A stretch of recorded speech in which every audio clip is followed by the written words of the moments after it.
Hello সবাইকে সবাইকে জানাই শুভ সপ্তমীর অনেক অনেক অনেক শুভেচ্ছা। তো এটা হচ্ছে ষষ্ঠীর ব্লগ।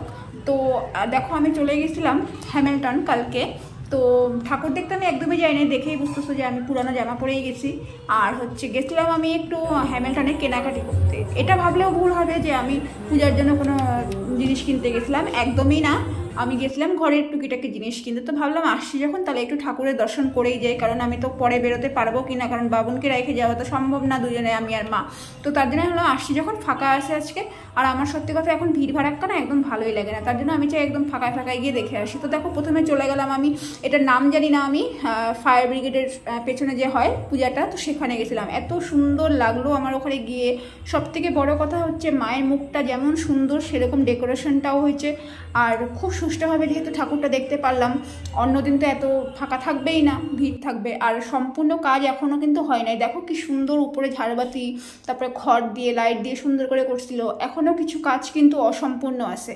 তো আমি ঘুরে ঘুরে বারবার দেখেই যাচ্ছিলাম যে এত সুন্দর, মানে আশাটা আমার সার্থক হলো কিন্তু। তো এই দেখো এখানে কিন্তু এখনও এগুলো করা কমপ্লিট হয় নাই। তোমরা হয়তো আজকে যখন গেছো সপ্তমীর দিন, তো তোমরা হয়তো একদম রেডি দেখতে পারছো। দেখো ঠাকুরটাও কি সুন্দর। প্রথম আমি এরকম দেখলাম যে ভোলানাথের সঙ্গে দুর্গার সঙ্গে এরকম মানে থাকে দুর্গার পেছনে, কিন্তু এরকম সচরাচর দেখা যায় না। তারপরে ওখান থেকে দেখে চলে আসলাম হচ্ছে আমরা বল খেলা মাঠের ওখানে যে এই পূজাটা হয়, তো সেটা হয় নাই, তো তার জন্য ওটা এখন নামলাম না। তারপরে চলে আসলাম এখানটা হামরো শঙ্খ। তো এই ঠাকুরটা তো আমার ভীষণ ভালো লাগছে, ভীষণে দেখো কি সুন্দর, একদম সিম্পলের মধ্যে খুব সুন্দর হয়েছে। আর পাখির কলরব দেখো, মনে হচ্ছিল যেন সত্যি কোনো জঙ্গলে চলে আসছি।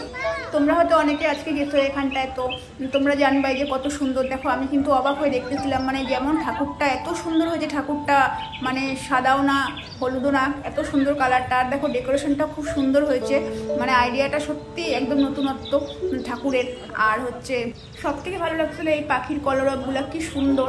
আর আমি ভাবছিলাম যে ভিড় হয়তো থাকবেই না একদম, কারণ আগের মণ্ডপে ভিড় ছিল না। তো এখানে গিয়ে দেখলাম কিন্তু বেশ ভালোই লোকজন আসছে, কারণ এত সুন্দর সাজবো, সবাই কিন্তু চাচ্ছে একটু ফাঁকা ফাঁকা দেখে নিই। তো দেখো তোমরা দেখতেছো যে কত লোক আসে এখানটায়। তো যাই হোক ভালো মতোই কিন্তু দেখলাম, সব কিছু ঘুরে ঘুরে দেখলাম। আর এখানটায় দেখো আমি কিন্তু অবাক হয়ে দেখেই যাচ্ছি। আর এখানটা দেখো মানে মেন যে ঠাকুরের পূজাটা হয়, তো বাইরে যে প্রতিমারা দেখলে ওখানে তো পূজা হয় না। আর এই ঠাকুরটা এত সুন্দর, আমি তো মানে একদম কি বলবো, মানে আমার আসতেই ইচ্ছা করছিল না, এত ছোট ঠাকুরটা এত সুন্দর।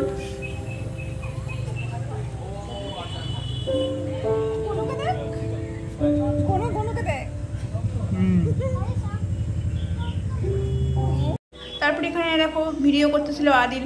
তো ওর হাতে কিন্তু মোবাইল থাকলে পরে ওর কিন্তু আর মানে একদম মানে ভিডিও করতেই থাকবে, ফটো তুলতেই থাকবে এরকম। তো দেখো এখানটা আমাকে নিয়ে ঘোরাঘুরি করতেছিল, মানে মোবাইলটা ঘোরাচ্ছিল। দেখো আমি বুঝেই পাচ্ছিলাম না, ফ্রেমে খুঁজে পাচ্ছিলাম না, আর ও আমাকে টানে টানে নিয়ে আসতেছিল। তো আমি ভাবছিলাম রাত্রি হয়েছে বাড়ি যাব। তো এখানে দেখো এটা কি সুন্দর, পেছনে একদম সাদাই। দেখো এখন কিন্তু ঠাকুরের মুখ তোমরা দেখতে পাচ্ছ। তো এই হচ্ছে ওর ট্যালেন্ট বলতে পারো। ও এইভাবে ছবি তুলতে, ভিডিও করতে খুব ভালোবাসে। তো এখানটা দেখো আমাকেও দেখাচ্ছে মাঝে মাঝে।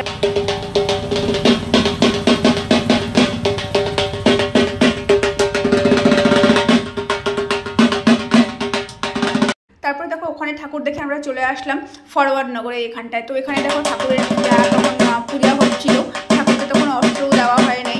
আর সেই মুহূর্তে আমি গেছি ওখানটায়, আমার খুব ভালো লাগলো গিয়ে ওখানটায়, যে ঠাকুরের পূজার সময় আমি ওখানে পৌঁছেছি, তো পূজাটাও দেখতে পারলাম। তো এখানে দেখো এই জায়গাটাও খুব সুন্দর করে সাজানো হয়েছে, কিন্তু সবই ইনকমপ্লিট, কারণ যেহেতু কালকে ষষ্ঠী ছিল। তো ষষ্ঠীর দিন তো সাধারণত অত কেউ বেরো হয় না, তার জন্য ওরা আস্তে ধীরে কাজ করতেছিল। কিন্তু দেখো এখানে ভেতরে কিন্তু হয়েছে একদম রেডি বলতে পারো। আর হচ্ছে বাইরে এখনও কিছু কিছু জায়গায় কাজ বাকি আছে দেখলাম। তো এখানে দেখো মায়ের মুখটা কি সুন্দর হয়েছে, আর মাকেও কি সুন্দর লাগছে দেখো, যদিও মাকে তো সুন্দর লাগারই কথা, আমাদের সবার মা উনি। আর এখানে দেখো আমি চলে আসলাম এখন প্রণাম করে বাইরে। তো বাইরেটাও দেখো কি সুন্দর সাজানো হয়েছে, একদম নতুনত্ব। প্রত্যেক বছরই সবাই তো নতুনত্ব করতে চায় একটু। তো বেশ ভালো লাগলো, ঘুরে ঘুরে আমি সব কিছু দেখলাম একদম ফাঁকায়। অন্যদিন গেলে তো এই ফাঁকায় ঘুরে কিছুই দেখতে পারবো না, আর তার জন্য আমি আগে থেকে গিয়ে দেখে আসলাম।